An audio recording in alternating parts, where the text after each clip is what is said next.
Good evening, everybody. Welcome to Region School District Number 8 Board of Education regular meeting for September 20th, 2021. I'm going to call roll call. Judy Benson Clark, Marlboro. Mary Cooper.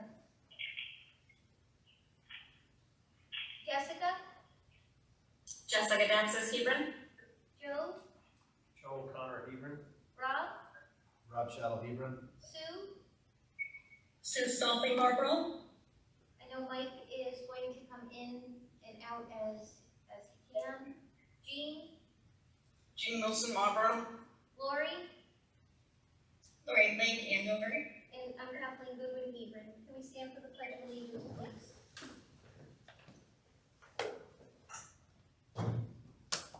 I pledge allegiance to the flag of the United States of America and to the republic for which it stands, one nation, under God, indivisible, with liberty and justice for all.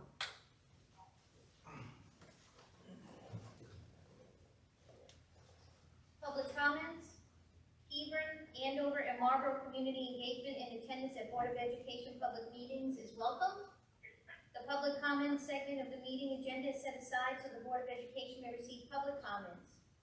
Procedurally, public remarks will be limited to 3 minutes, and citizens will be asked to identify themselves.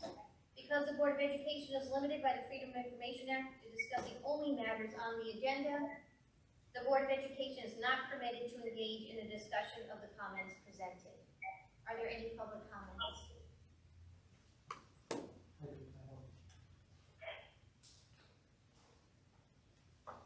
Again, John Collins on 23 Cook Farm Road, Anson. I'm here to speak against the proposal to construct the artificial turf in the area. Scott and Joe came and gave us a presentation at the board selecting. There was one thing that stuck out that swayed me, which was the slide that showed the decrease in injuries over natural turf. And when I looked at it, started Googling it, I found out it wasn't, I don't think, quite right. I think it's actually the opposite. So more recently, a study came out that shows that the injury incidence is higher in artificial turf compared to natural turf in high school athletes. Athletes were 58% more likely to sustain injury on artificial turf. Football, soccer, and rugby athletes were significantly greater injury risk on artificial turf. Upper and lower extremity and torso injuries also occurred at higher incidence on artificial turf. Quote, and I sent the paper to you. And I've talked to the authors of this, and they're pretty set on this. There are cohorts, because there's not a tremendous amount of data, there are cohorts that are more susceptible to injury. Young people are people that are less athletic, don't have equipment, also very rough sports like football, definitely. Football shows the highest incidence of greater injury.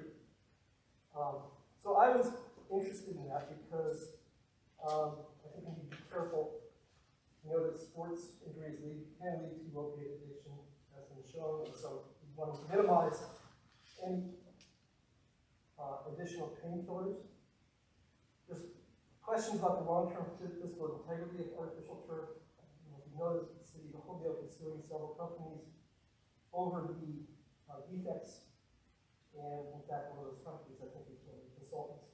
But there's also I've listed a lot of lawsuits that you can look up in that notice. Professional players. People have self-determination agencies, like women's soccer team that refuse to play an artificial turf.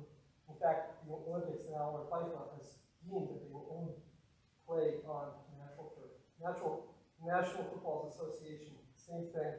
Players Association is adamant that they should have natural turf. I think you could build a natural grass field at RHAM, and it would serve RHAM well. And I think I'm doing this right. So, thanks so much.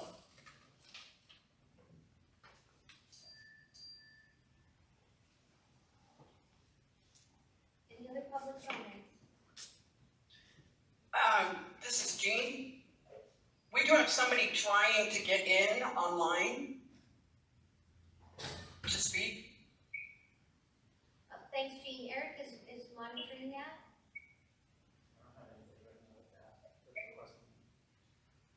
Oh, okay. It says Laura Younger is waiting to be let in. And I think the head of athletics is the one who said that she's waiting to be let in. Eric, you don't have that? Yeah, I don't have anyone, I don't have any pop-up that's requesting anyone to join. I don't think she has the link is the issue. I put the link in the chat. Yeah, she's texting me. She sent me the screenshot. It says someone's waiting. You are waiting to be let in, but she seems to be having trouble with it. Yeah, I got the same message. This is Judy, and I hung up and I logged back in because I got the same message she did. So I'm sure she is getting that. Maybe resend it to her and ask her to hang up and just try again. She's done it a few times. Okay. She's done it from her phone and from her computer. So I don't know what the issue is, unfortunately. I do have a letter. She just joined. Oh, she did? Yes. Do we have a public comment from the screen? Hi, can you guys? Eric? Yeah. Sorry for the delay. No problem. And Laura, I had the same thing happen. You're fine. Okay, hi, do you guys want me to go ahead? Go ahead, Laura. Okay, hi everybody, I'm Laura Younger. I am the girls lacrosse coach at RHAM. And prior to that, for 2 years, I was the boys assistant coach. And I also have 2 sons that went to RHAM High School. Both of them played lacrosse. One of them ran cross country, and the other one played football. And all of us have fond memories of games on the current grass competition field. And I think the relevant for everyone tonight is that we only have memories of games that our practices for all of us are big and small, and we're on like an uneven, fairly, set practice field. Very often on all of those teams that I've coached or my kids have played on, there's 2 squads in a JV and a varsity squeezed onto a field that's not regulation size. Often our practices overlap, and so sometimes I'm running girls lacrosse practices like ground ball drills in the swampy area next to the tennis court. Sometimes that happens because they're throwing the javelin for track field event. If we use the competition field anytime other than that, there's a risk that it'll end up just like the practice field out past. And even with that limited use from a lacrosse standpoint, into the season, we just have like dirt patches for our goalie faces, which is, and I think last year we ended up almost with a hole, so it's pretty challenging. But in addition to just like the condition of the field, you know that for every early season scrimmage that I've coached there for the last 3 years, when the kids get to a full-size regulation field, they're like shocked at the size of the field because their practice spaces are so small. And so from like a very physical lacrosse standpoint, our offenses, they take like much longer to develop because we never space ourselves out because we just really don't even have the practice space to do that. And so, we have trouble with transition, and eventually we get there, but usually we're 66% through this season, and then I'll have the spacing worked out. I imagine that if we had a well-lit, usable turf field, it would open up a lot of opportunities for effective preparation. All the sports that are competing on that field, we have more flexibility in the early season. A lot of times we get sent indoors. I think if we had that from my standpoint, turf field, it's a critical piece of building the kind of program that I personally asking for. I was involved in the youth lacrosse program for a long time.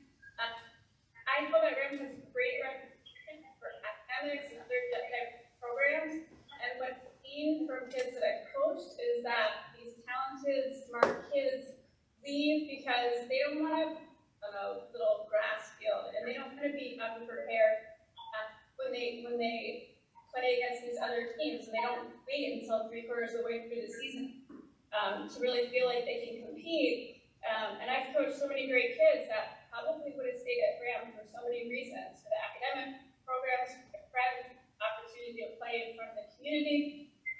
But instead, they went somewhere else, play other lives. They really wanted to be prepared to play. I think at coaches, we've done a great job of being creative. I know it's been a great challenge to us. I love being creative, but I would really enjoy being creative about like elevating our teams to the next level of lacrosse. I was trying to figure out, where can I find a grassy patch to do ground balls that are gonna reflect what the kids are gonna in the game. Laura, just a reminder that you only have 3 minutes. I appreciate what you're saying, but 3 minutes for public comment. Perfect. So I'm done. I want to thank you for everybody supporting the turf field, and I think as coaches, we all appreciate the significant investment communities putting in as far as energy, and so that everybody sees this potential in our young athletes that we. So thank you very much. Thank you. Any other public comment?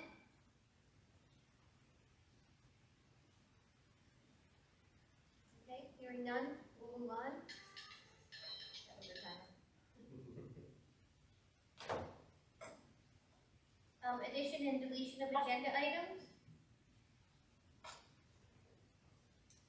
I make a recommendation to just move Joe Arardi, who is here tonight, to discuss with us the superintendent search, to move that search process up. If we could do it right after school reports, if that's okay. Anybody want to make a motion if they agree, or? Yeah, I would make the motion to move the superintendent's report by Joe Arati to after, school report. Thank you, Judy. Second? Second. Any comment? Okay, we take a vote. Mary? Yes. Judy? Yes. Jessica? Yes. Joe? Yes. Rob? Yes. Sue? Yes. Jean? Yes. Lori? Yes. And I'm a yes. Is Mike there? Yeah, I'm here, yes. Oh, there he is. Hi, Mike. Hey.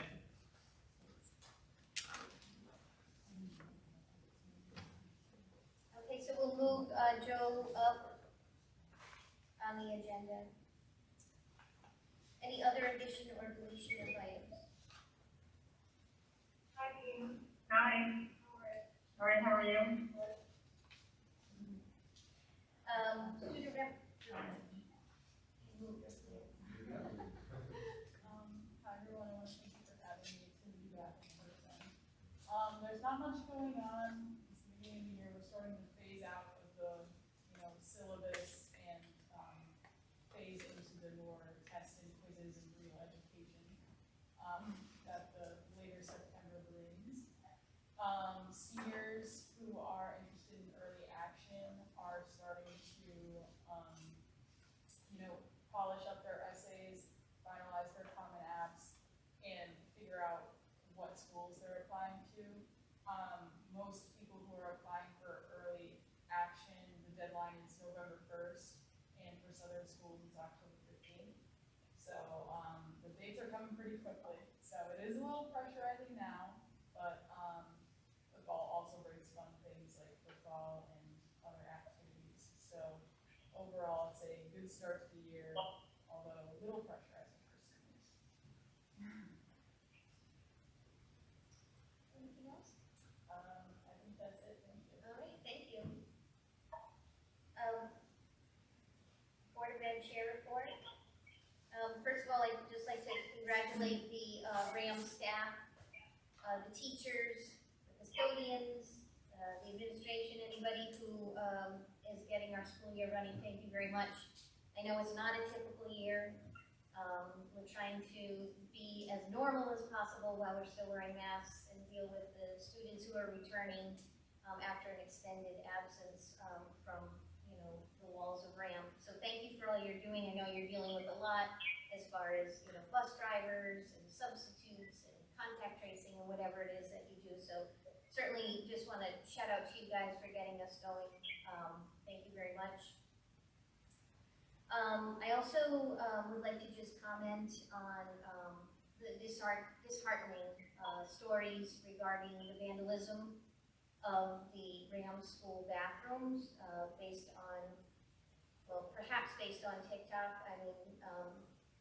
I just want to support the administration and the staff and just let you know that any students who are caught, that the Board of Education supports you in discipline as per board policy, prosecution, and families should know that they will be required to reimburse for any vandalism that is done to our school. It's very sad to hear. We want our students to make good choices. We're here to support them if they don't, but that is a big deal to vandalize school property. Just a shout out to our sports. I've seen a lot of sports going on, football, especially in soccer, and I see the girls. I have two sons, so I spend a lot of time in the boys' sports, but sports are looking good. Mr. Trudeau is out there, and I see lots of good things happening. It's very well organized.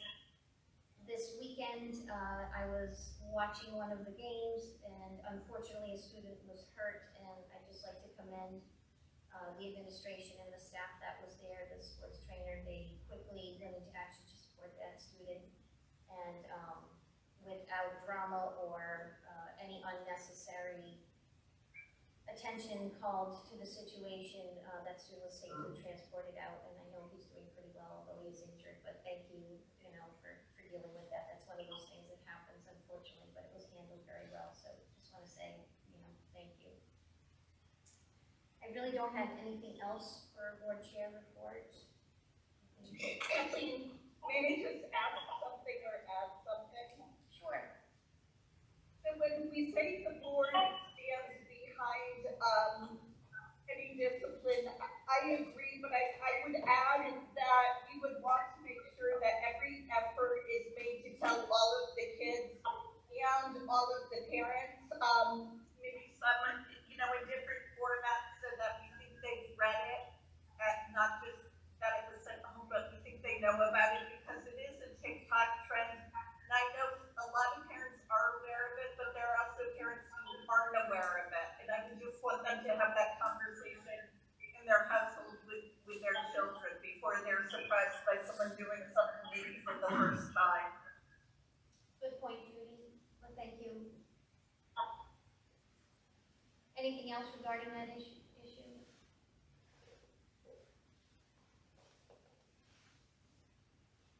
Of course, we hope our RHAM students are representing RHAM in a positive way, and we hope that we have family support whenever it's necessary. Sometimes students make choices that, aren't choices we would hope they would make, but when they do make them, we want to be supportive, but we also have to understand that there may be some restitution attached to that as well. Kathleen, I wonder, I don't know if RHAM, and if we've posted it, we've got some RHAM pages. Is it something we could share on social media to try to get more parents aware of it? You mean through the RHAM Facebook page? Yeah, and look for the RHAM Facebook page, and then those of us who are on it could be sharing that just to make sure parents know. That'd be great. Sure. Yep. Thank you. Anything else?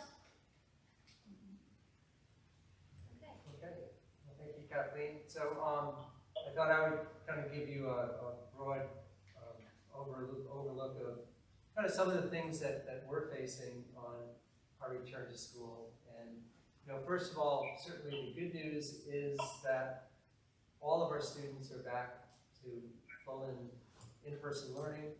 All of our clubs and activities have resumed. As already been mentioned, our athletic teams are back involved in competition and practice.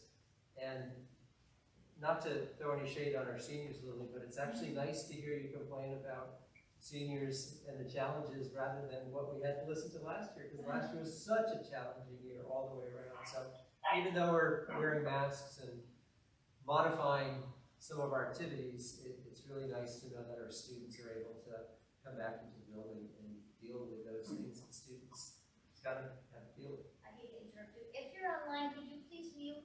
We just get feedback when you guys aren't muted. Thank you. Thanks. That's not to say that we haven't had to modify some of our activities. So I think we shared with the board that our open house will be remote this year, where our college fair is going to be remote this fall. And I know Dr. Briscoe and our athletic director, Dan Trudeau, are working with the senior class to possibly schedule an outside homecoming dance, similar to what we did for the prom last year. And RHAM's not unusual in this. We're seeing schools across our region who are doing our best to ensure that we're able to bring all of our activities back, but nonetheless with some modifications to ensure that we keep the building as safe as possible so that we don't have to refer to anything other than full in-person learning. And up to this point, we've been very fortunate. We've had very few positive cases. We have had to do some contact tracing. However, with the high numbers of staff members and students who are vaccinated, very few have had to quarantine. So we're seeing a very different and a much more positive picture than we saw last year. There are a number of areas that we are keeping a very close eye on, and I know that if you're paying any attention to the news, some of this will sound familiar. Certainly the bus driver shortage has gotten a lot of play on the news, and in talking to other superintendents, there are districts that are really struggling mightily with this issue, finding that they're actually having to shut down some of their bus runs. Some districts are asking parents to transport the students. We're very fortunate in that we have been impacted, but the impact has really at this point been having to combine bus runs. So we do have some of our bus runs running longer than usual, but we're optimistic that we've been able to still transport all of our students. But I have to say that this is one of those issues that we kind of look at on a day-to-day basis, because with so few bus drivers, or fewer bus drivers than we typically have, a change in just a few could really push us over the edge. So RHAM has been faring pretty well with this, certainly compared to some of the other stories that I'm sure you've heard in the news. Another challenge that many districts are facing is the lack of substitute teachers. In our conversation with the Commissioner of Education on Friday, one of the local districts shared that they had 5 classes that they didn't have coverage for due to the fact that they simply had no subs.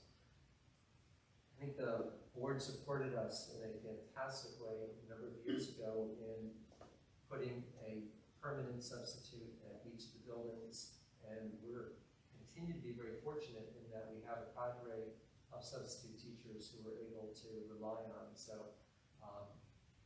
fortunately, it's something we have some concerns about, but we've been making out fine with substitute coverage this year.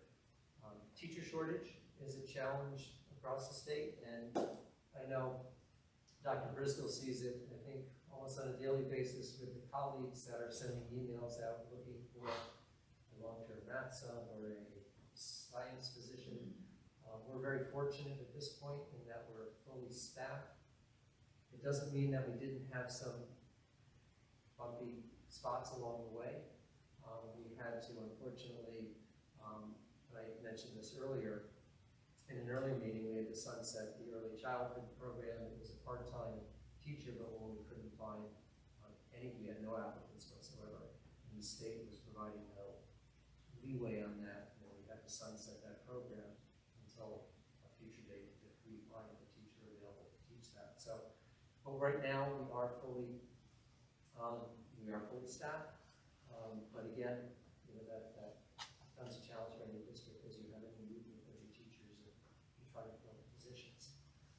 Another challenge that a number of districts are experiencing is as the governor's executive order, which requires each school district employee to be either vaccinated or have a medical or religious exemption.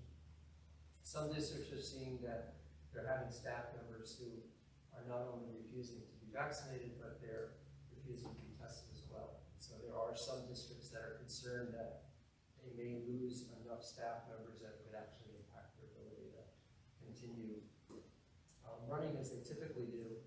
Here again, I think we've been pretty fortunate in this area in that we don't anticipate that we're going to take too big of a hit in that area.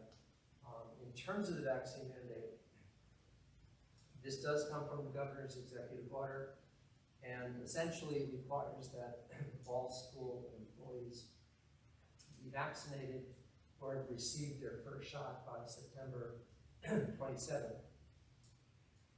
Staff can apply for a medical or religious exemption, which would require them to get tested on a weekly basis. RHAM is hosting a weekly testing clinic on Saturdays, so there are plenty of spots in the area for staff members to get tested if they should need to. Any employees that are currently hired are able to simply refuse to get the vaccine and just simply choose to be tested on a weekly basis.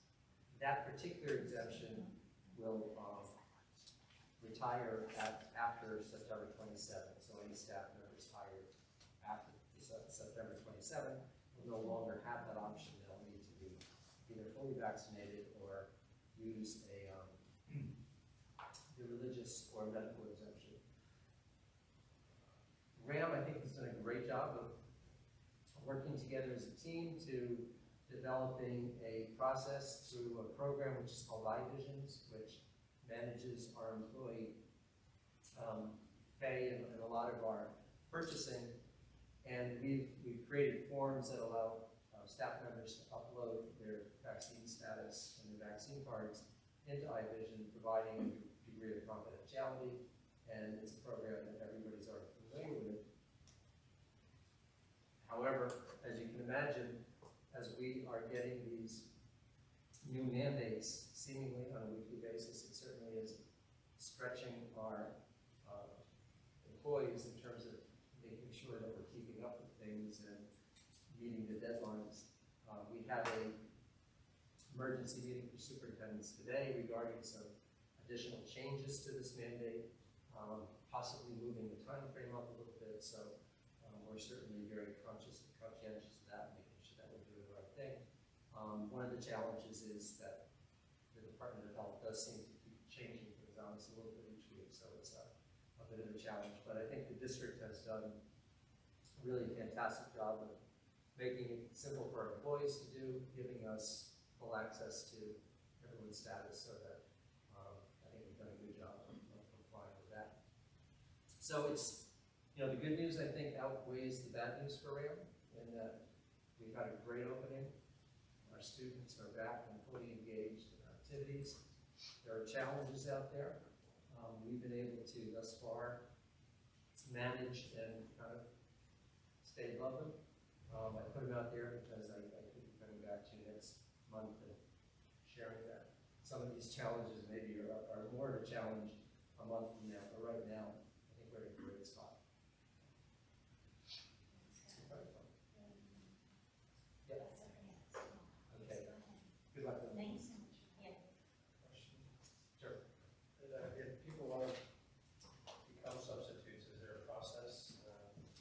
How do they go about that? If they want to help out? Sure. So all they need to do is on our website there's an HR tab. They can hit it and fill out an application and apply, and they'll interview of our building administrators. And we'll walk them through all the paperwork and requirements. So yeah, anyone that's interested in becoming substitute, am I detecting that maybe some of our board members might be thinking about a different opportunities there? I like that. We need bus drivers too, so every choice. But yeah, that's Well, does the pay for the bus driver pay more than the sub? we'll have to do some analysis of that. I'm not sure if I can answer that off the top of my head. Scott, about the bus shortage, when the runs are combined, are parents notified that they're going to be lengthier runs for that particular bus? I know sometimes I receive something about a bus, but I don't know if it was happening in the afternoon and it wasn't planned. How was that dealt with so parents are notified? I can verify that it even wakes me up many mornings at 4 a.m. with a note that bus 3 and 4 have to be combined, and Scott Hudson also gets woken up when he sends the message. So we have distribution lists for all of our buses so that we can let daily. So Great. I'm sorry that you guys have to get up that early. it's good. Thank It's you all for good. doing It's all good. It's all making it work. We'd rather deal with it then Yes. and make it work than have to deal with it later with any confusion. What buses people should be running on. So. Thank you. Any questions for Scott? I do have to give you a shout out for managing the bus challenge and working so closely with bus company and helping to make sure that that information gets out to families and making sure that we have solutions. And being willing not to rely on too much sleep. I did ask Dr. Briscoe and Dr. Cerruti to report out from the school perspective, and I stress I'll be delivering some of that more down news about some of the challenges we're facing. So, Jessica, let's focus on all the fantastic things that we're seeing in our schools.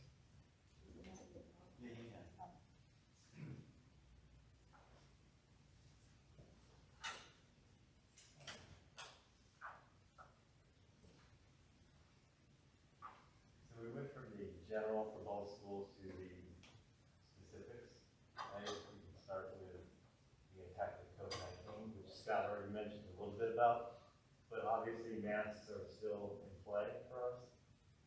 Social distancing as much as possible, we're trying to do that. Lunch has been a big issue for both schools. We went to 3 lunches, basically also to help out the high school because they needed a place to move a 5th period lunch that was rather large. So they moved them into the middle school cafeteria, which is why some folks are seeing that their kids are eating at different times a little bit later. We have sent notices out to parents and to students reminding them to bring a snack. Not good so far. Everybody loves the food. Everybody's bringing a snack, and so we seem to be okay. Contact tracing and quarantine continues. We've had very few at the middle school and not too much at the high school, so we're happy about that. And the good news is our picnic tables are coming back. I just got a notice this morning. Nice big shout out to the Lions Club. Thank you very much to them for loaning us their 40 picnic tables, 20 for the high school and 20 for the middle school. They get a lot of use out there. It's something that the kids really enjoy, that the faculty really enjoy. Nice weather, they'll go outside. And also thanks to Scott Hudson and I believe it's the Art Besser grant, we were able to purchase some Wi-Fi extenders outside. So not only do we have picnic tables, we can now actually sit there and the kids can go online if they need. So those are some impacts that we're seeing. But the good news is that we did start the year off with 3 days of professional development for the entire district, which focused on student engagement. And we had 2 presenters, Alan November and Gary Peterson, and they spent an entire day with our staff working together as a large group and then in breakout groups to look at specific strategies for different content areas. The teachers really took to this because, as you know, for a year and a half, our students have been somewhat disengaged and passive in the educational process. So this was to spark some new ideas for the teachers to get students back into the collaborative process and being active members of the classroom and not hiding behind their screens anymore. I think with this. The middle school I know is looking at inquiry very heavily this year, and we are at the high school for our teachers who teach inquiry classes. We have them in the core areas for 9th and 10th grade, and then 11th and 12th we are AP research and seminar. So there's a lot of good work going on, and our teachers are centering their work on their goals this year around engagement and social emotional learning. And we do have a district committee this year that is focusing on social emotional learning and equity and inclusion and diversity. So we're looking forward to the work that comes out of that. And of course, we did the mandatory professional development as well, which is not as much fun, but I would say if you get a chance to watch our homemade bloodborne pathogen video, and if you're a Shakespeare lover, you enjoy it. That's it. So, something to celebrate. Every once in a while you come across a piece of data that you feel like you should share with somebody.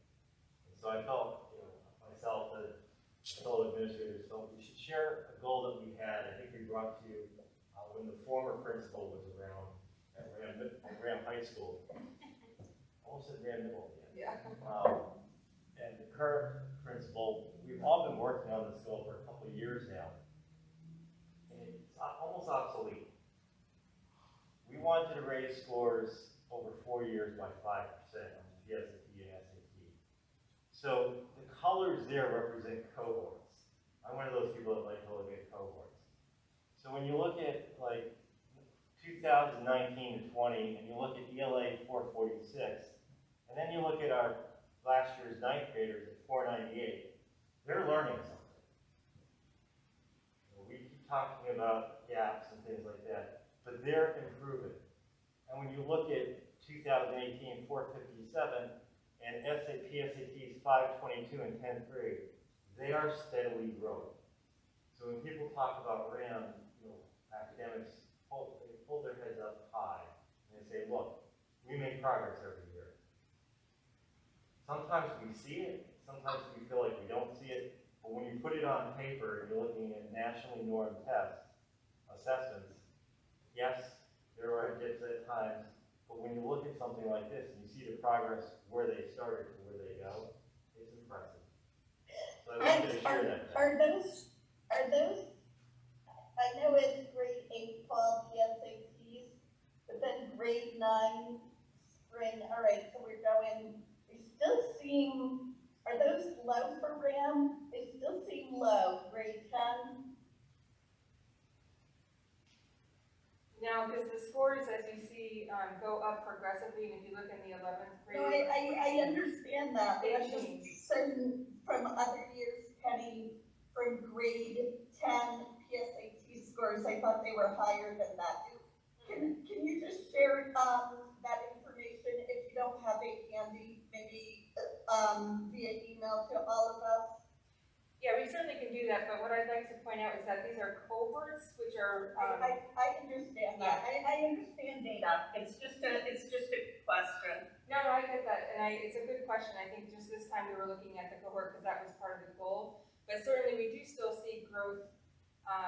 We don't always see every class is different, obviously, and their growth, although it's always there, could be slightly different as well. So we can certainly get those numbers so you can see that. Yeah, no, I appreciate it because there is, as you know, a national conversation about the impact of COVID, and I understand the cohort and all of that, but it would just be one more piece of information for us. That's all.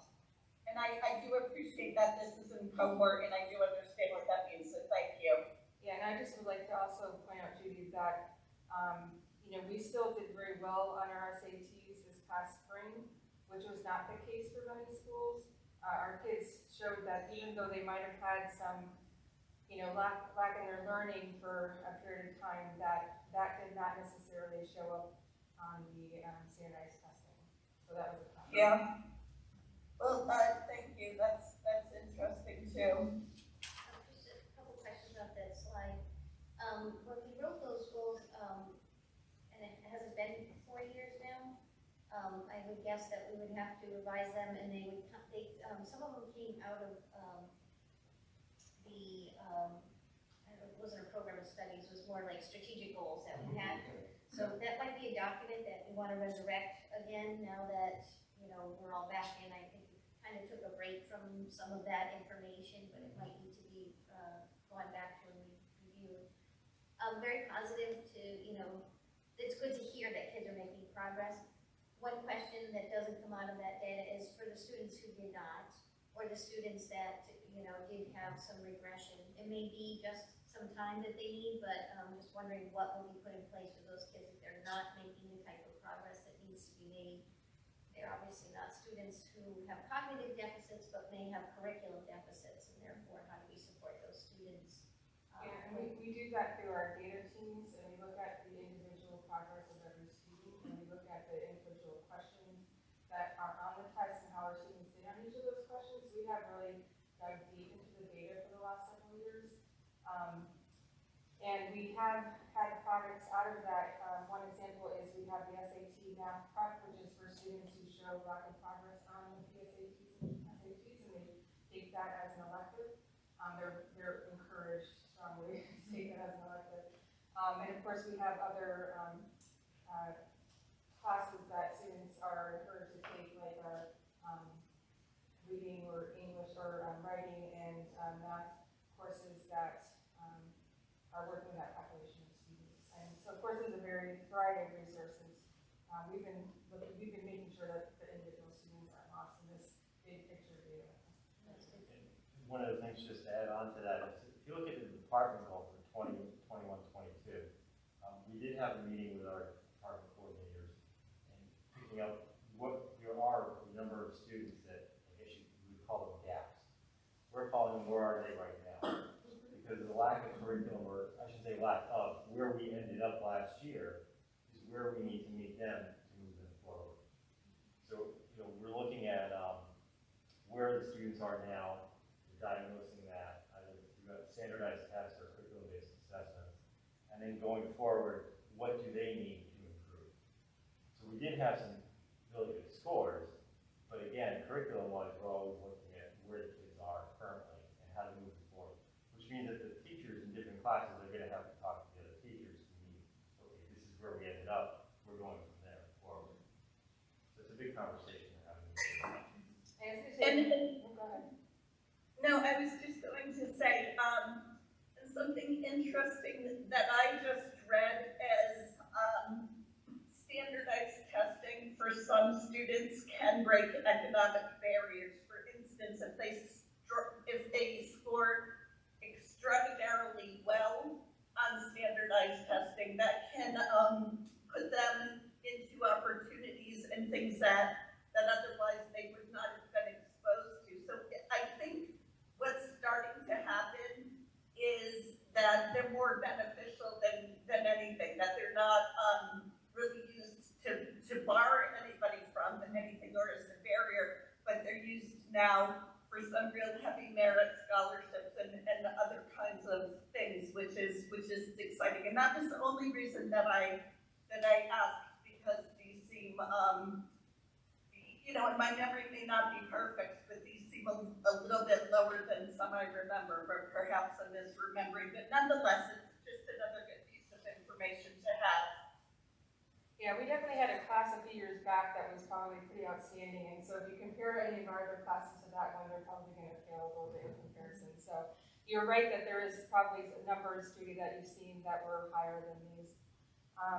And one thing that I'd like to point out too is that we have reached this goal before the 4-year mark. So, you know, that's why this year we're not looking to reinvent the wheel, but we are looking to continue our growth with our students because of the 1.5 years that they've had, which is why our department goals are speaking to the individual student growth in the classroom. Which will, you know, just by nature, it will help the standardized scores as well. You mentioned SAT prep for math. I'm wondering if this is the year to consider SAT prep for ELA. I know it's embedded in the teachers try to really work on that, but based on the fact that students were out for 1.5 years, is that something that should be considered for those students who, you know, like that's a if they don't do well in SAT, that could really be a detriment to their ability to attend a college of their choice. So I don't know if ESSER funds could be allotted to that, or probably a good idea to look at, considering the fact that there are students who have not had full instruction. They may have done well, but they don't have full instruction to do well on some of those standardized assessments, which mean a lot in the world outside of RAM. I think the reason why we haven't seen a PSAT English course as of yet is because we do have a lot of other courses that catch those students, like our Reading for Success class. So we were already seeing those students being supported in that way. In math, it's a little bit different, the way that the math structure works in terms of if you start at a certain math level in freshman year, it really kind of prohibits you from moving really up to that higher level of math quickly enough to catch it on the SATs. So that's why they felt that there was something different needed for them. So it's not something that can't happen or won't happen. It's just that in terms of what we were seeing and what we were offering, there seemed to be a little bit of a gap in the math, which is why we created that. And That sounds like a question, if it's Scott, if it goes back to that strategic planning committee. And math, traditionally, not just for RAM, is the area that students tend to do less well on.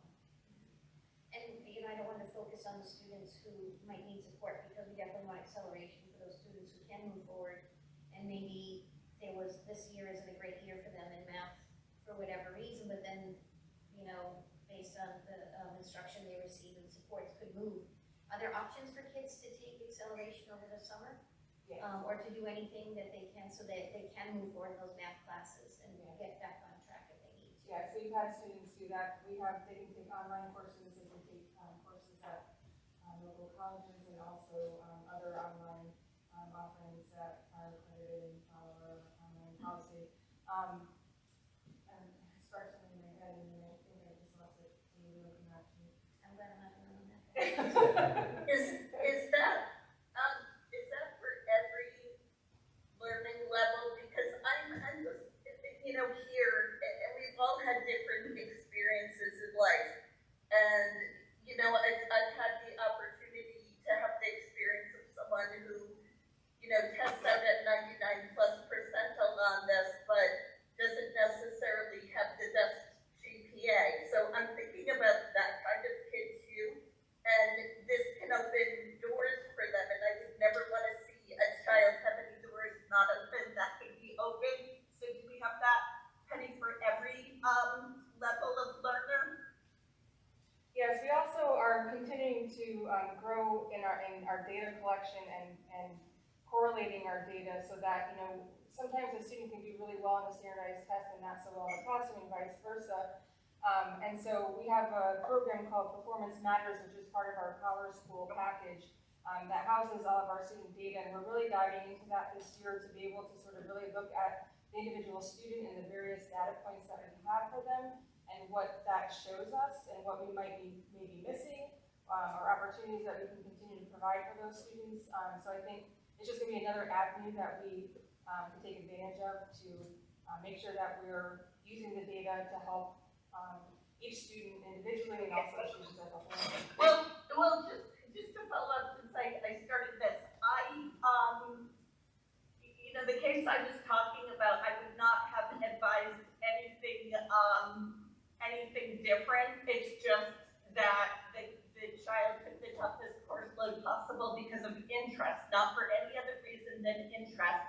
And it doesn't work on one's benefit for GPA, but I will tell you that in college does pay off because they're used to working that hard and taking those difficult classes and things. But it's another perspective that I could share with the strategic planning committee or another committee because it's valuable, and it's about who is and who isn't, like a kind of profile of a kid or some that I'm aware of in college, and that's always where we're trying to look is military, career, college, whatever our students do, job training, whatever. So I won't take up this meeting on that, but I do think that I have some very valuable information to share on that. Yeah, thank you, Judy. It's great to hear those stories so that we can continue to identify students and to also to support them. Hi, this is Jean. I just wanted to kind of let folks know that higher ed was quite aware of how COVID impacted people. Looking at an article here by one of the Inside Higher Ed, 2/3 of four-year colleges will not require tests for admissions this year. So they're aware of the impact and they have lessened, but there's also been a growing trend to downplay test scores in general because it's an economic gain. Those who have the means can hire all sorts of tutors. I know people who've spent $5,000 trying to get their kid into really good schools. They get all these extras, and so higher ed looked at that too and said, that's problematic in terms of the fairness overall of these tests. So I just want to kind of have that other perspective here. Yeah, thank you. And I did want to point out as well that in talking with all the different principals across the state, math this year did dip down for everybody, so we shouldn't be surprised by the math scores falling a little bit short than we're used to. And that's really a product of COVID because during quarantining, it's a lot easier to skip some content in English or social studies, let's say, and still be able to keep up the skills. But with math, it's so sequential and it builds off of each other, each concept to the next, that they're definitely, that's the area we'll see the dips in first. So I just wanted to point that out too, and I think the colleges obviously recognize that as well and aren't going to be holding that against our students. Penny, are you, what Jane just said made me think, are we, trying to get information from our college students who are in their first and second years of college on any feedback from them, or is that something we'd consider doing? Yes, we do that by surveying them, and we do a pretty good job of that. So we should be getting some of that information throughout this year, and also we have our group of seniors that we invite back to talk with our underclassmen. And at that time, we also talk to them about their preparedness. And I have heard back from some students just anecdotally who still feel that they were very prepared. You know, I mean, I know sophomores and juniors and senior experiences, and they are very prepared. I don't know about freshmen. Yeah, well, it's a good thing is that we have a lot of time to help them catch up. No, I meant freshmen in Oh, college. freshmen in college, okay, I see what you mean, right. Yeah, okay, I see what you mean. Yeah, well, that's the data that we'll be looking to get this year. Right, thank you. All right, next slide. Well, next one. All right, so some good news.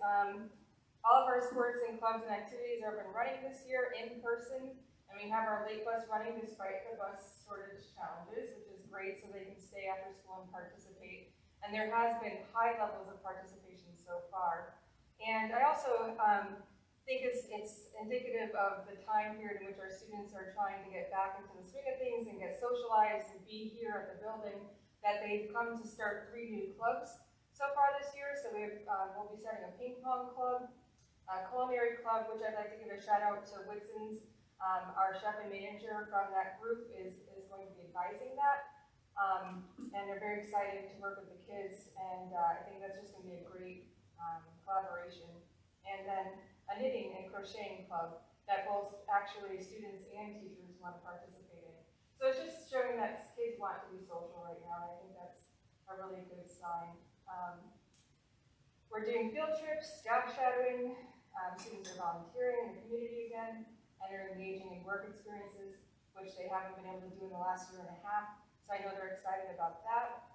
And then we have several committees this year. I mentioned the district SEL committee, but at the high school, we have the Vision of a Graduate and Skills and Dispositions committee, which is continuing to work with our mission of what we want students to be able to do when they graduate here from high school. It starts in the middle school, but it works up into the high school, and we're really taking a look at how we're measuring that, helping students to self-reflect, and then be able to showcase their learning throughout their 4 years here as a capstone or portfolio process in their senior year.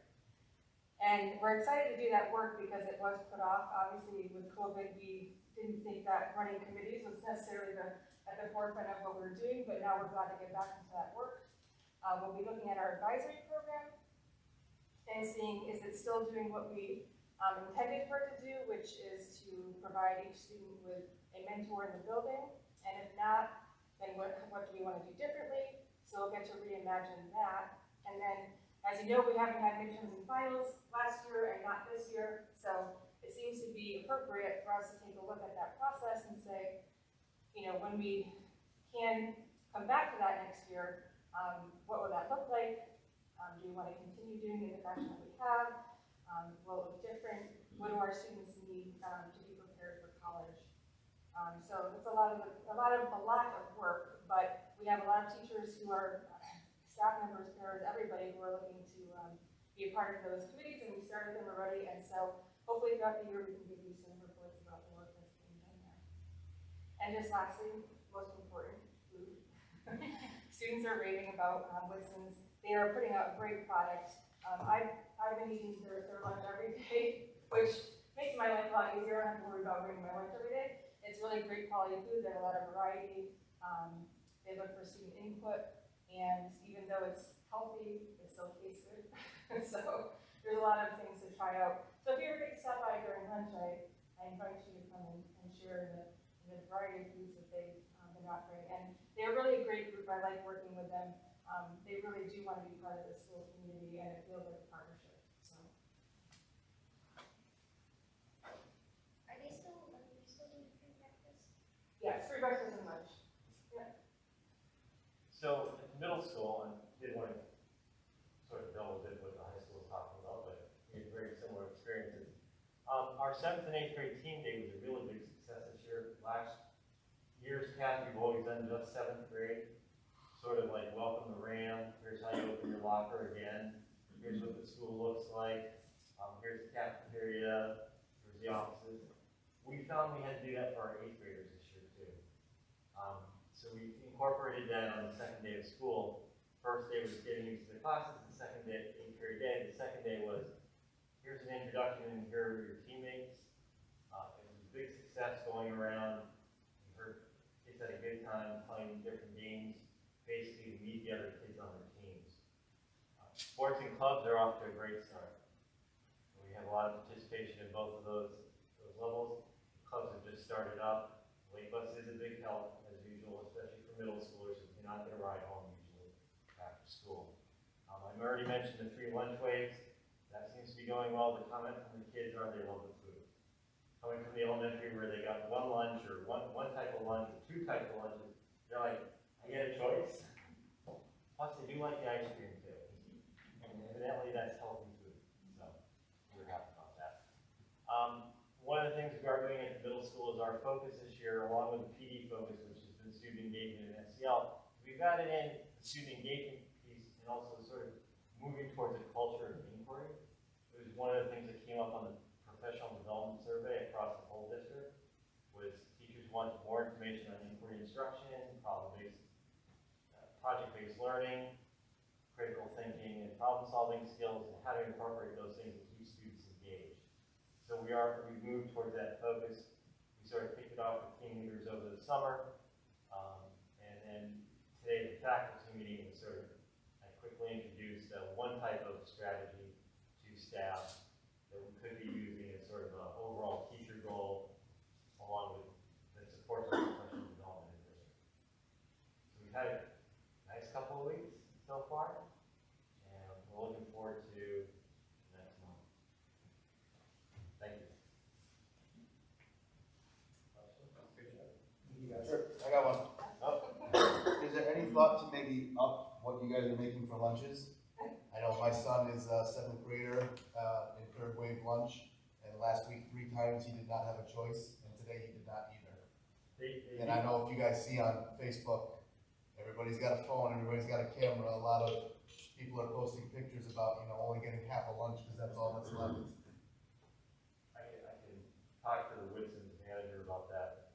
As far as I know, I'm up on the 3rd lunch wave. The kids all get a full meal because they have to get certain things to qualify for a full meal. And they have pulled stuff over from the high school they had. You didn't see the picture of the lonely hot dog at the girl? I did not. I did know we ran out of pizza, and that was a problem. Yeah. Pizza with pepperoni is a big problem for kids. But then the next day there was leftovers, so it it also depends on whether they're serving tacos or nachos. There's a whole, the process in the kid's mind is always different every day. I didn't see the hot dog though. So, Rob, you're just asking that regardless of what lunch break, that you have the same options, whether you're Right. first lunch break or third. lunch Correct, just maybe they're not making much, my son's not very picky, so he eats whatever's there, but I know there are other people in his class that are very picky, and some of them aren't eating lunch because they didn't pack a lunch, and then the only option is something that they wouldn't eat.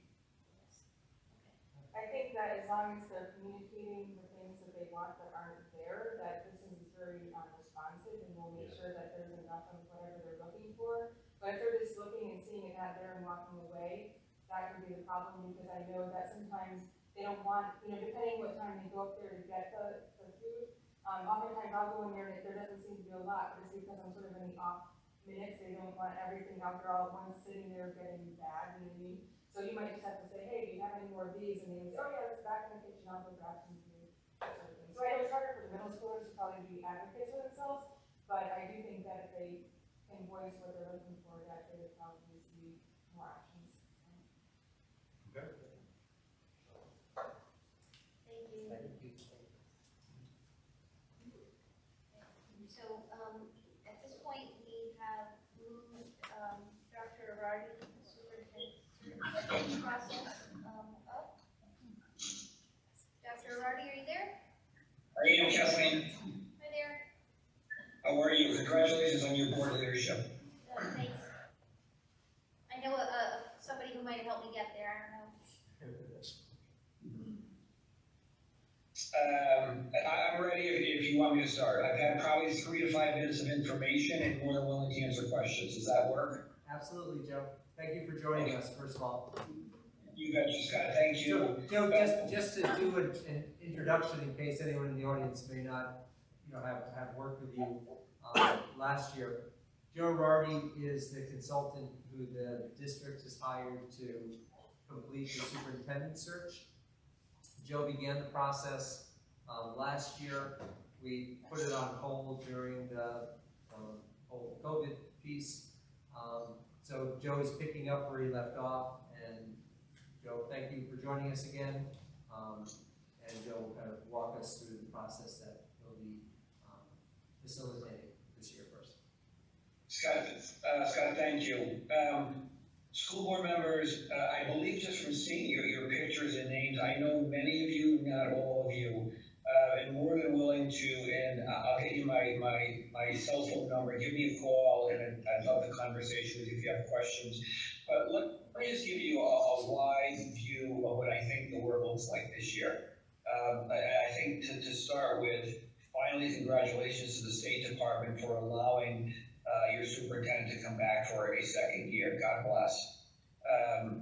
With that being said, your target date for your new superintendent is July 1, 2022.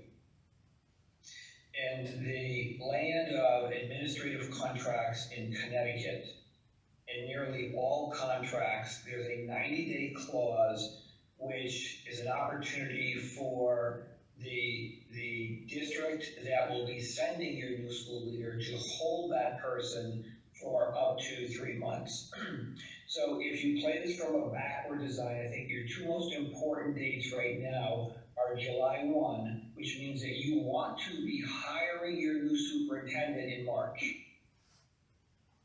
Your second date that I think is most important is that, at least from an applicant perspective, they want to be hired by the board they will be working with. I'm assuming, it's an assumption, if I'm wrong, just raise your hand and let me know. I'm assuming there will be some board movement and change in November. Is that correct? Yes. Yes, okay.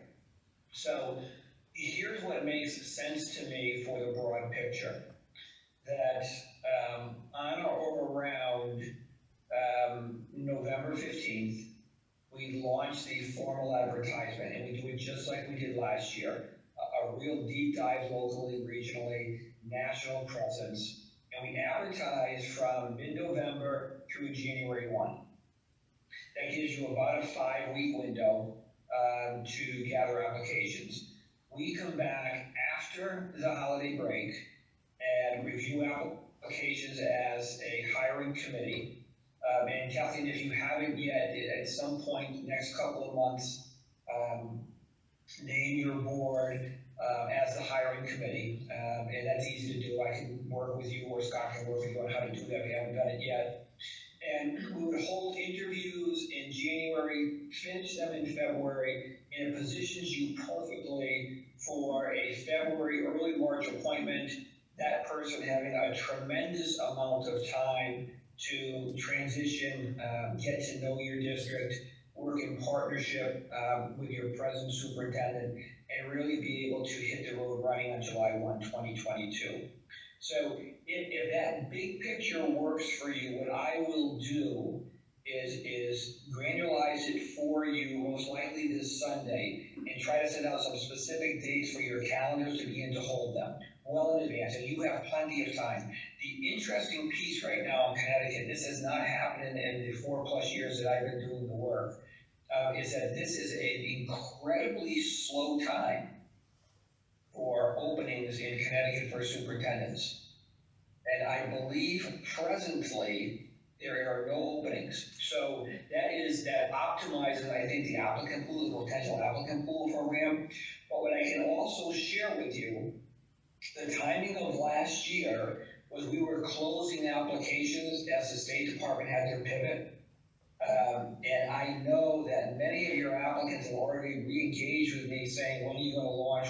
Where's the process? So I do anticipate a real deep and talented applicant pool. And I anticipate many of your applicants from last year looking to come back to you this school year. So the only other thing I'd like to share with you is, and this is just food for thought, not a discussion for this evening because I know you're busy, but at some point a decision around who the hiring committee will be. In most, if not all cases, it's the board at large, and then the question becomes advisory. Are you bringing on a teacher or an administrator or a parent or a central office staff member? And those are discussions that you can have internally at any point. So if that works for you, the brochure that we used last year is relevant. I'll send that out to you again. I'll mark it up and bring that to life. We'll develop a community profile. I had the opportunity, I believe a week and a half ago, to meet with your leadership team. It was part of their professional development, had great conversation with central office members and your building-based school leaders. And we just kicked off the conversation. It was just an opportunity for us to re-engage kind of the profile, beginning of the profile for your new school leader. So I think we're in a good space. We have plenty of time. It makes sense to me. Let's wait for the new board to form. Let's make sure that end target date we meet with no issues. And in between, I'll do my absolute best work to gather the best applicant pool for you. Questions for me in regards to what I shared this evening? Yes, Dr. Rodney, can you please share the team that you met with, who was on that team? Judy, I'll do my best, but they all had masks on, and it was an interview. I met with them virtually, but I think that your superintendent can give you an exact on who I spoke to. Actually, Judy was our department coordinators and building administrators, so it was part of our department coordinators summer meetings. That's all I wanted to know. I have a question too. So, the November meeting, it would be great, Joe, if you could, join the board and provide an update and what you're all about to the new board members and just, go over the process as well. Yeah, Sue, can I ask you or the board at large, I'm assuming your election is the second Tuesday of November, when does the transition take place with the new board members coming on and the old board members stepping off? When does that happen? December. Yes, it happens, so actually our local elections are November 2nd. Okay. And then the new boards take their seats at the December meeting. So okay. It'll be the current board that we see through November, so next October, November, or this next month in November, and then the new board will take their seats in December. So, are you saying that let's see, session maybe December? December. Yeah, December, yep. work fine for me. That's a great suggestion. Other questions, folks? If not, I will send. Just to let, it's December 20th would be the date of that board meeting.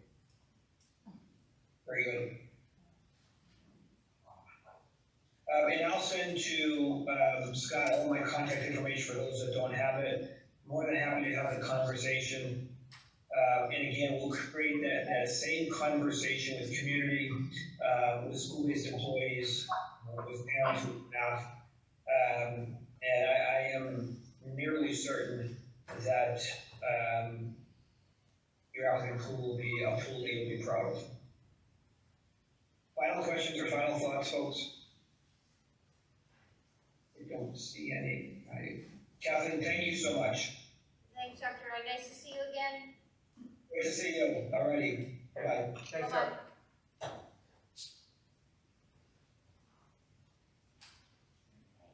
So we are going back to our regular agenda on the consent agenda right now. We're up to approval of minutes from August 23rd. I have something to state on that. Go ahead, Sue. On the meeting minutes, well, I guess, do we need to, vote and then during discussion, I talk about it? Sure. So do I have a motion to approve the minutes from August 23rd, 2021? So moved. Second, Second. Judy? Oh, discussion, sorry guys. Yeah, I'm sorry, yeah. Make it my chart. Hard. Yeah, so the discussion item that I have is in the executive session notes. It would be great, because it says unanimously approved, but not all the board members were at the executive session and voted. So I think we just need to be careful to list out who attended the executive session and who actually voted for the motion. So from my understanding, I know Rob didn't vote for it. And Joe, did you leave that night? I'm not quite sure you were there. I was not, sir. Okay, so Joe and Rob wouldn't be counted in that vote.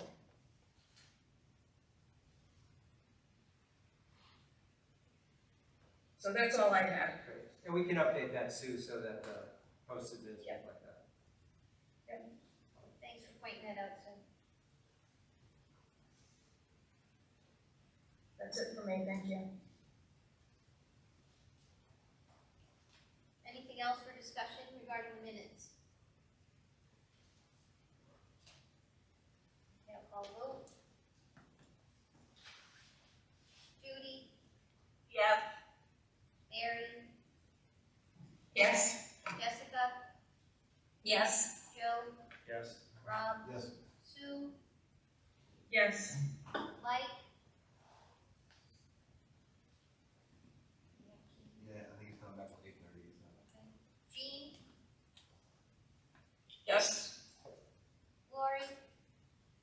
Yes. And I'm a yes, motion passes. Request for childbearing leave?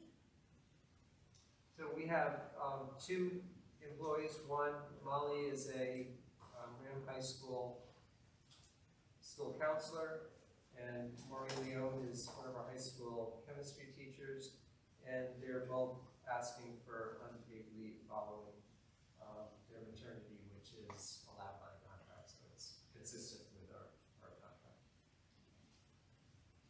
So it's not really, if it's consistent with the contract, is it? It's not really something that you vote on. You still vote to approve, well, you vote to include the entire consent agenda, so, Okay. yeah. I'll make a motion to approve the consent agenda.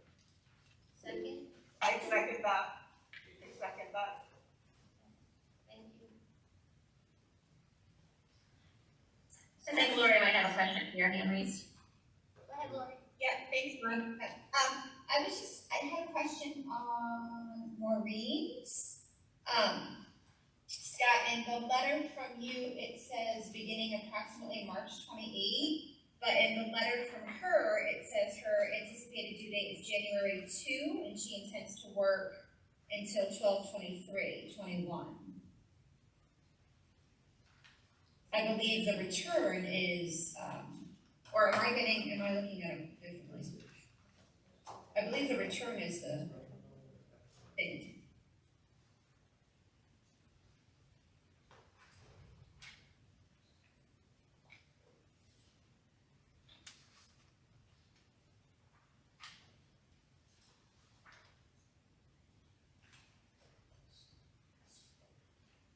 So if she takes her,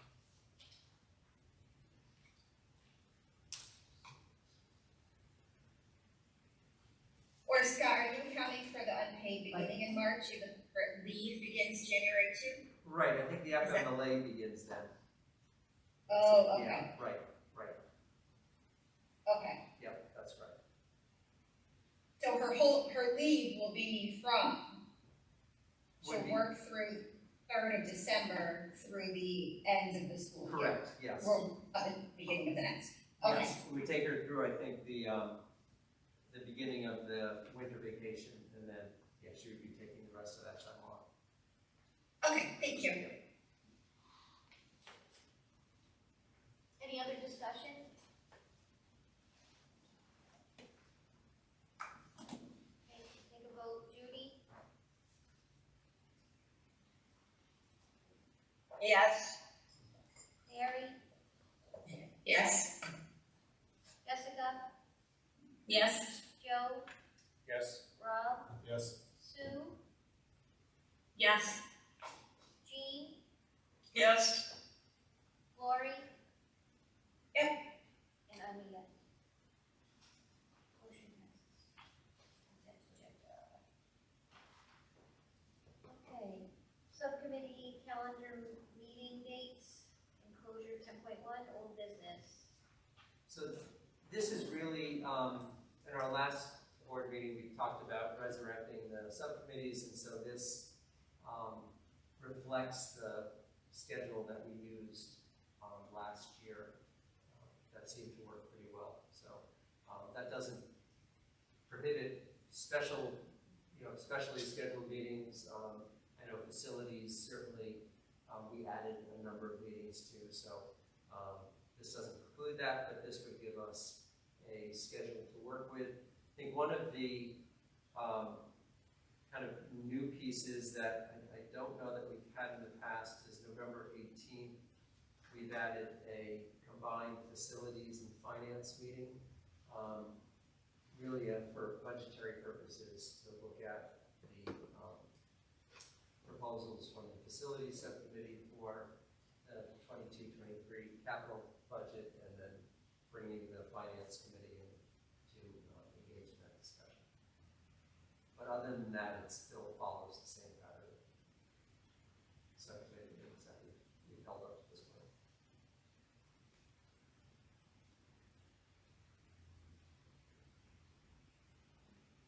We want to vote on that? Motion to approve the subcommittee meeting calendar? Sure, I'll make a motion to approve the subcommittee meeting calendar. Thanks, Rob. Seconded. Thanks, Joe. Discussion? Can't call a vote. Judy? Yes. Mary? Yes. Jessica? Yes. Joe? Yes. Rob? Yes. Sue? Yes. Jean? Yes. Lori? Yes. And yes. Motion passes. Kathleen, I'm a little confused. Are these part of the consent agenda? No, they're under old business. Oh, okay.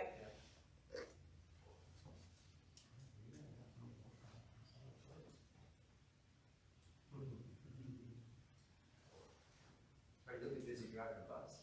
$3,000 sign bonus.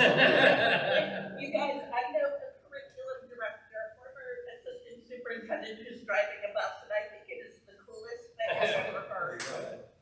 Oh, look at Massachusetts, they call it the National Guard. I know, but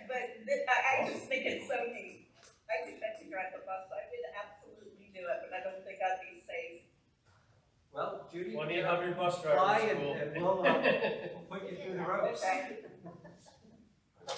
That's a tough job, so we definitely appreciate our bus drivers. That's a tough game. No, it is. Watching them back them up. I wouldn't mind the kids backing up the bus. I don't think I could do that. Scheduling of upcoming Board of Education meetings. Conversation regarding in-person, remote, or hybrid. So tonight, we're hybrid-ish. And it definitely supports some of our members who have conflicts, to be able to come in and out. There's a lot going on in public education right now regarding, students and staff and our need to protect everybody. We have just recently switched over to a virtual open house here at RHAM, so it has something that I think we probably should talk about, and should we continue to provide meetings or be participating in meetings in person, remote, or hybrid? Any discussion? I think at the least it should be hybrid, because you're right, we don't know if we're going to be exposed, and I think even if we think we don't have it, if we're exposed or we have a cold or something, it's best to participate from home, to not, give anybody the chance of having it. So I think either hybrid or remote until it's cleared up. I wouldn't do full in person. Anybody else? I would agree with what Judy said. This is Jean. The variant, Connecticut College had to go pivot back to being remote because of an outbreak there. I think we should play it safe and continue with hybrid. Anyone else? I'm sorry, I agree. I think it's probably best that we stick with the hybrid model. I'd also like to give a shout out to the IT people. You guys have done a great job of coordinating this, and big thank you. Many of the board members know that I've asked for this for a long time, even though we had to go through a pandemic to get it. The technology it's always been there, but it's great to have this. A lot of our board members do travel, they're very busy with their family. It's a convenience that I think is been appreciative. So thank you very much for your time and the effort you've done to give us the opportunity and the technology to give it to RHAM and bring it to RHAM. So thank you. Fully agree with that as well. I also think it's great for the public to also be able to dial in, hear clearly, see us all there and online. So I think it's a huge benefit to have hybrid. Was there a hand raised or something? I hear something, but I don't.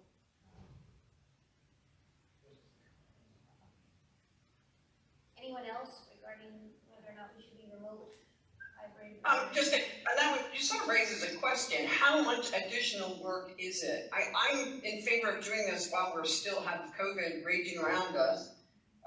But I'm certainly leaning towards in-person meetings, for a public meeting, people showing up for them after COVID. So, but the question is, how much work is it? Is it a tremendous amount of work for Eric to set this up? Eric? Want to share, or? No, it's not a lot of work. We take you away from your family. This all live on the Hard, so you don't need anything to kind of give some perspective of what this allows us to do. Right now, I know I believe for all three towns, that their commissioner, the town commissions and boards are still hired, except for Marlborough. I think Marlborough I know their board of selectmen was meeting in person. Some of us attended that meeting. So Marlborough has some in-person meetings. I think Andover and Hebron are still remote. The Board of Ed in each of the three towns, they are meeting in person. They don't have this set up, so they don't have the ability, it would be a fairly significant expense for them to move in that direction. So we really are fortunate in having the option of doing this. And I think as we move through it, correct me if I'm wrong, Eric, but we don't necessarily need to saddle you with doing this each month. We can probably train other people to do it as well. Yeah, I'd like to add too, Scott, the last Czech Coalition meeting at AHM, they purchased something, it was like maybe $1,100, and it's called the Owl, and it was phenomenal as well. So there are probably less expensive options than this great setup that you all have for us. But AHM has it, and we're having hybrid coalition meetings, and you can see everyone, hear clearly. So it's great. I don't know if anyone heard of it, but it's called the Owl. So just to let you know that as well.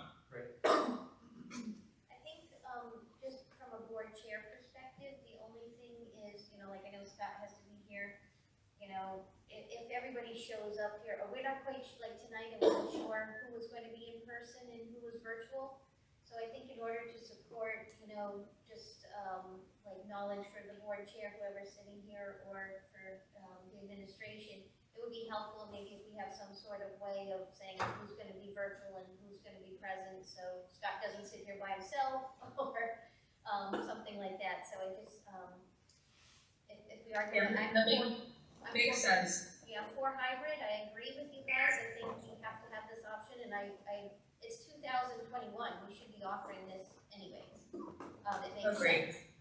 Kathleen, I'm sorry, go ahead, Sue. so Kathleen, I send an email to Scott all the time when I'm going to be remote. Is that what you would prefer? Do you want it to? How would you like us to communicate? I think that as long as Scott's okay with that, as long as he knows who's coming, I certainly communicate with him. And you guys do a great job of communicating. It's just like sometimes things come up at the last minute, and that's okay. But I think in general terms, if we could let Scott know within 3 days of the board meeting or something like that. That'd be great. Is that all right? And granted, things Perfect. happen, Okay, 3 days. You got it. Perfect. So as board members, if you could notify Scott through email, if you're going to, be remote, that is fine and welcome. Just let him know so we know who's going to be sitting out here, and also so we don't waste setting up all the microphones and name tags unnecessarily. And if something comes up, please let Scott know as soon as possible. Many of you have been emailing me as well, and I appreciate that, knowing who's going to be here and who's not. So thank you so much. I know you're very professional about that.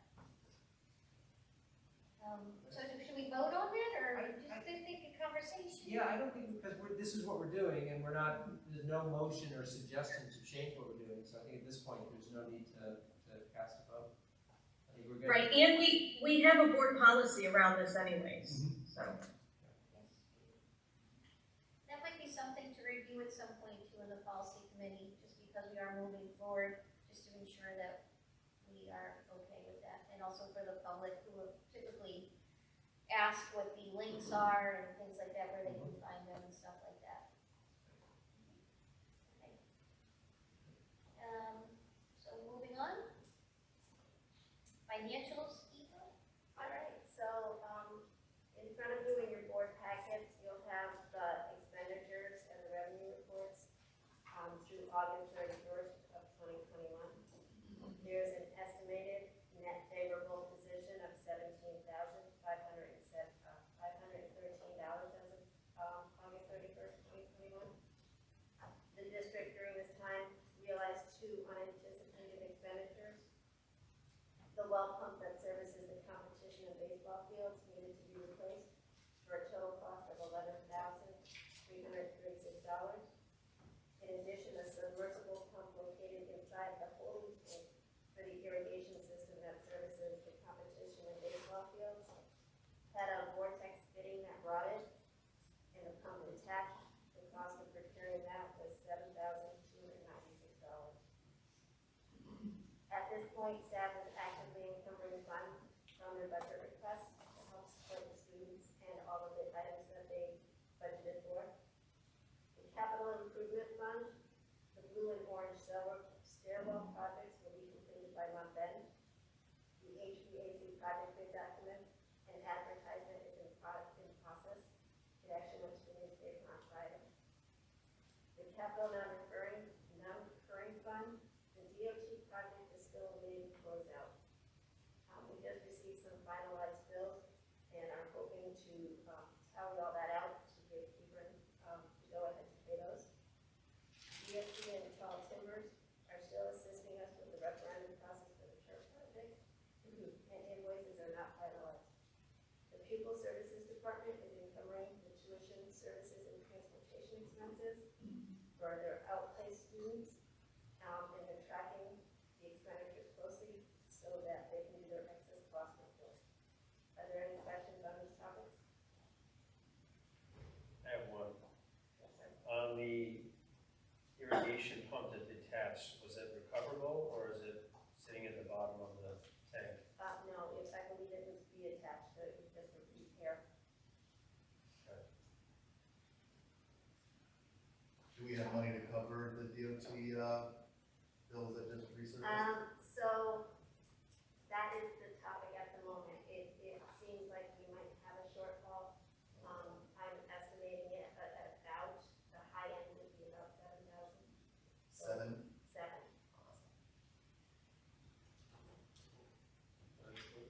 High end for 7,000 for the bills? Yeah, That are because unpaid? there was a letter that went back and forth on June 2nd from, I believe his name is Ron, from Luke's, and was answering some questions for Mr. Tierney.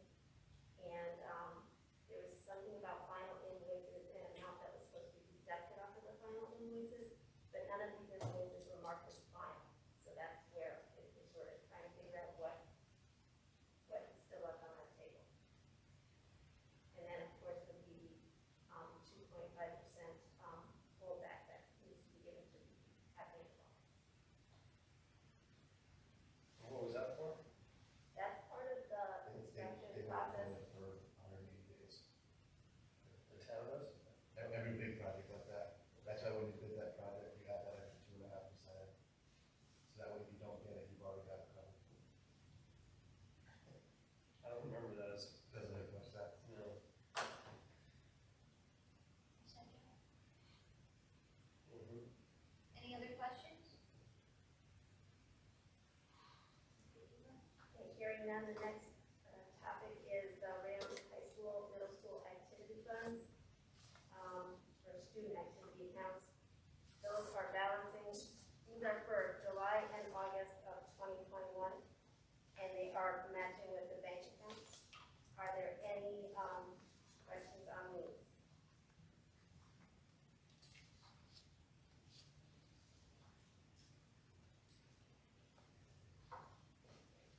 Hearing no questions. The food service monthly sale expenditure report also is for July and August. The income statement, as we started off last year, so if you go to the far right column, you'll have July and August there, because we actually served lunch for July and August this year. We had community services for, under the SEMA summer operation. To answer, Mrs. Goodwin, we are currently still feeding students in our building breakfast and lunch. Any additional meals or a second meal would be considered a la carte. And of course, we have snacks for purchase that are also a la carte. This is sort of different than last year. Last year we were feeding the community. Now since people are going back to school or are all back in school, we're just feeding our students. And we wouldn't be feeding weekend meals. As Dr. Briscoe and Dr. Sarusi stated, the students seem much happier eating in a cafeteria. You hear lots of happy noises and lots of conversations going on. So it's nice to be back to that normalcy. Are there any questions that the board may have?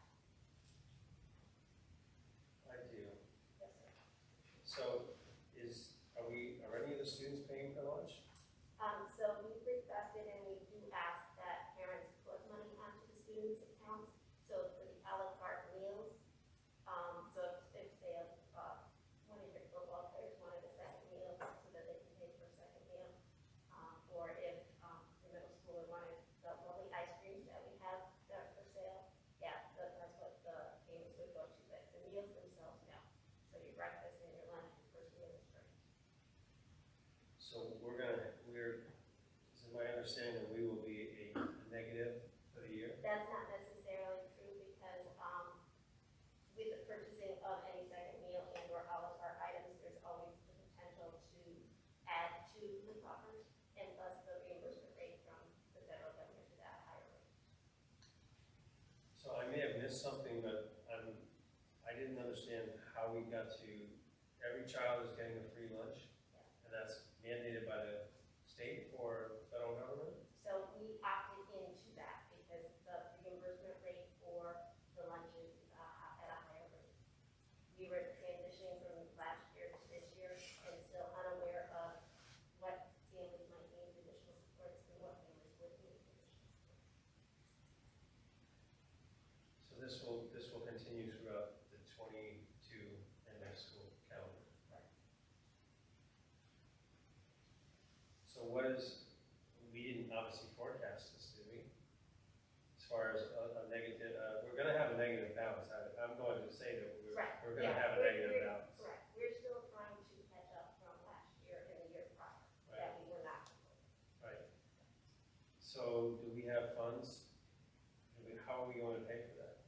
So as of right now, the fund balance is covering this right now. And at the end of each month, I will let you know if the Board of Ed needs to do a transfer from operating into, the food service. Did we put anything in the budget this year to cover that? No, we did not. So I'm saying, and last year we were, I think it was over 100, right? what was last year's number? Do you I remember? don't remember. It was like 120. It was pretty substantial. Yeah. We didn't get reimbursed for any of that last year, though? We still ended in a loss. Even with the reimbursement, yeah, you need to remember, I don't either. So you're saying the reimbursement rate is more this year, so the Yeah. loss would hopefully be less. Correct. Right, and with students being back in school on a more consistent basis, hopefully there'll be more a la carte purchases as well.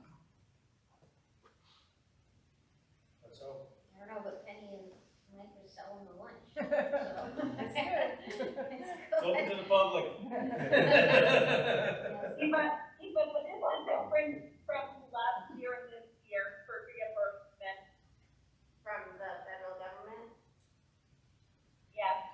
I will have to get back to you on that.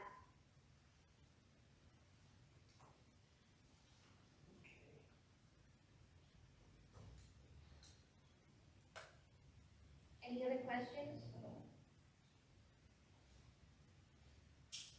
It may be a deficit for the Board of Ed, but I do hope our students and families are taking advantage of it. Appreciate the opportunity to have that offered to children. Know that nutrition is important to student learning, and I hope in the end it works out. It's something to keep on the radar, though, for sure. Yeah.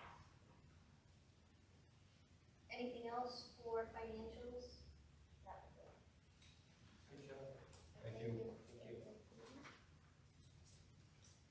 Okay, committees, they're early, I think. Hey.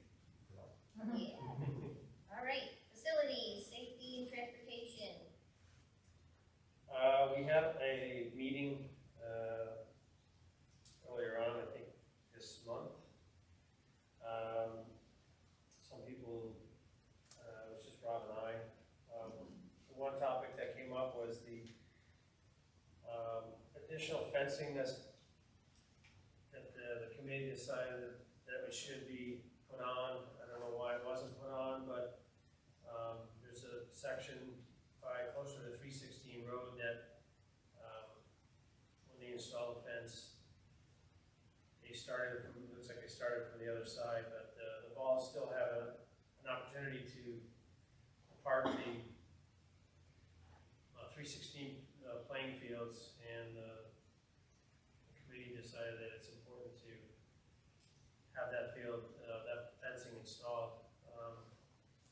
So, Scott, are you looking for a motion for us? Or Yes, although I can have Eric put some pictures up there. If I emailed Yep. you 3 photographs, would you be able to post those? I did right at the beginning of the meeting.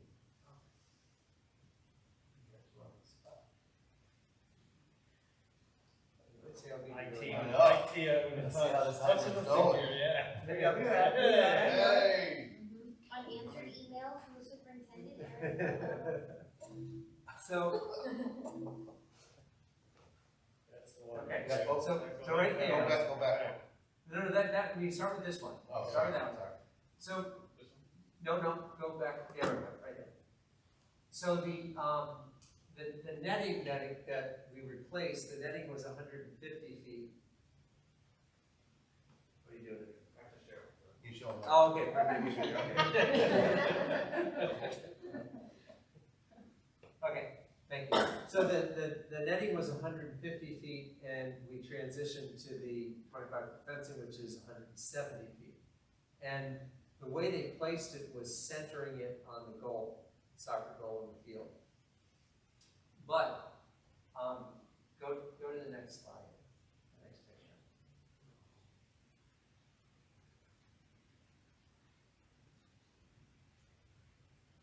Yeah. Okay. So the challenge that they discovered was that the fencing is asymmetrical on either side. So this is the tennis court side, and you can see that there's one 10-foot section that transitions to the fence that goes along the side, and then there's a third photo.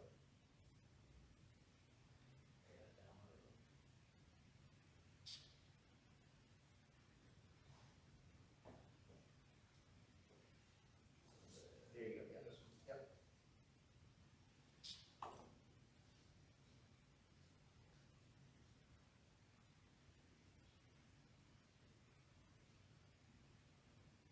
So you can see on the Wall Street side, it left two 10-foot sections transitioning to the 4 feet that goes along Wall Street. So in discussing with the committee, there would be value to bringing the 25-foot section to that kind of oddball 10-foot section right next to it. One, it would quite frankly be a little more aesthetically balanced, but more importantly, it still would provide some additional safety in terms of any balls coming towards the entrance way to the building there. So, Joe, to answer your question, we would need a motion to transfer 4,000 from the competition field drainage project to cover the additional section. Okay. So we need a motion. I'll make the motion that we authorize the superintendent to purchase the additional fencing for the 316 field, and funds would be taken from the capital non-reoccurring account from line item competition field drainage. And the amount go? Is that necessary? $4,000. Second. Any discussion? Yeah, I have a question. So, how much money do we have left in that line item? There's currently $62,534.25. And the folks that are adding it on, it's the same company? Correct, Sue. They did a good job. Yeah. We actually made out very well because we were working with, quite frankly, pre-COVID pricing, which they honored. So had we started this project anywhere, the project itself would have been significantly more expensive. Even to do, we engaged, we asked them what would it take, how long would it take to add that section, and even still, there's going to be a wait time just because of the materials. That pole in particular, the very tall pole, is a specialty item, so they're still hard to come by, and they're maybe even harder to get transferred or shipped to where they need them. So they'll do that before the winter? Correct. No further questions, thank you. How do the coaches like the They love it, and the kids love it. It just makes life so much easier to not have to, do 2 fences and stuff. So, it's worked out very nice. It does look great. It does. Any other questions from the board? Yeah, this is Mary, I just have a question. This is not the money that we told people we were gonna use toward the turf field, is it? Is this the same account that we've been saying we have this money?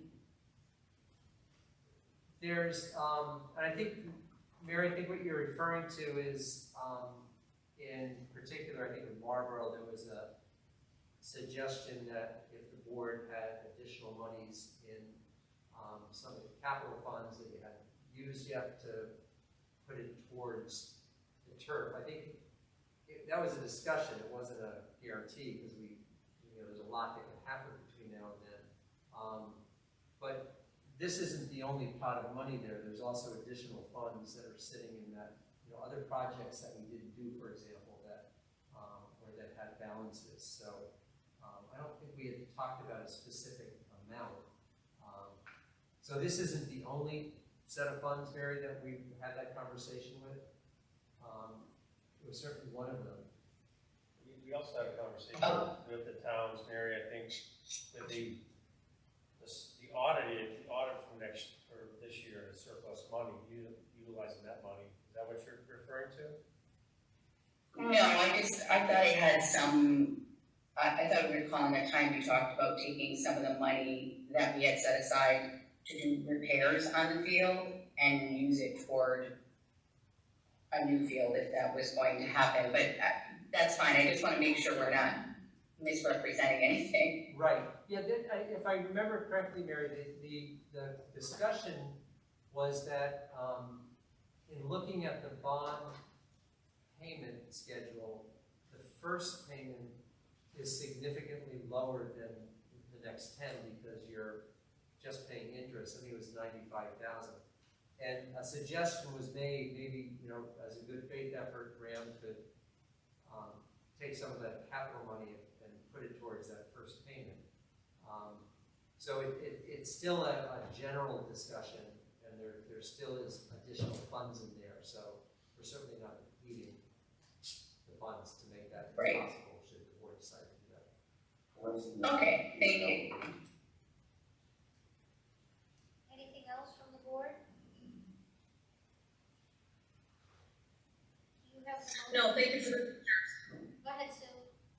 I just said no further comments, I was just thanking for the pictures, it's helpful.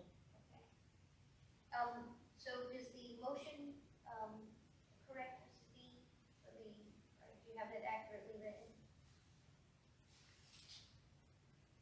To authorize the superintendent to purchase additional fencing for the 316 field, transfer from the capital fund competition field, bring product line items in the amount for $1,000. Capital amount, sorry about that. Capital amount, It's the 316 field. It is 316, yeah, we call it 316, yeah.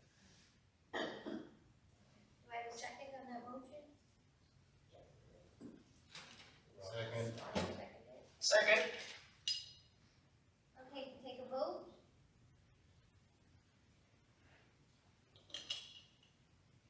Judy? Yes. Mary? Yes. Jessica? Yes. Joe? Yes. Rob? Yes. Sue? Yes. Jean? Yes. Lori? I think she left. I'm a yes. Is Mike back? Lori wants to be, absent for the rest of the meeting. Thank you. So motion passes. Finance audit, compliance, and insurance. We didn't need. Negotiations. We just started, teacher, having a conversation regarding teacher negotiations. No, nothing has been brought to the board yet regarding that, but there is conversation with, Scott and the teachers union at this point. We finished the UPSU negotiations. Yep. And you'll also, probably at the, well, definitely at the October meeting, have an opportunity to ratify the nurses contract. Policy? Did you guys meet? Jess, Lori, Jean? No, we haven't. Program? Did not meet. Judy, anything for Eastcott or Cade? Now, only everybody should have gotten the information for the Case Plus conference and be getting Case updates. Thank you. Okay, that's it for committee reports. Public comment?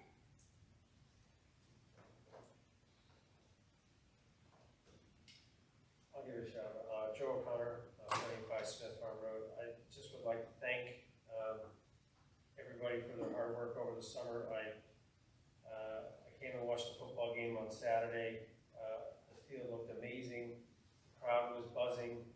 The school has looked, it's never looked any better than I can recall. I just think externally, internally, the staff, shout out to everybody who's hard work that they put in. As a taxpayer, I'm very impressed by what's going on in RHAM. Again, the Board of Education, the administration, the staff, everybody has done a great job. And you should all be proud of yourselves and give yourself a pat on the back because there's a lot of activity in all our towns. The real estate market's up. People are moving to our communities. And that's a direct result of what RHAM has to offer and what the Board of Education has provided to our whole staff. So I want to say thank you. My wife says thank you as an educator as well. It means a lot to us that we live in such a great community. So thank you very much. I think so. Off the cuff. Any other public comments? Okay. Hearing none, we'll move on to informational items. We have the calendar of events from the high school and middle school, enclosures 14.1A&B, and we have our discipline reports, 14.2A&B.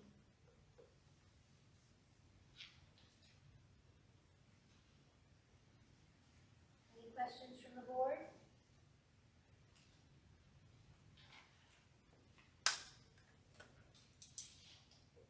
Hopefully we don't see those discipline reports go up. And, Narcissistic yes. is the same thing. Yes. Especially with what's going on. Okay, at this point, motion to adjourn. So moved.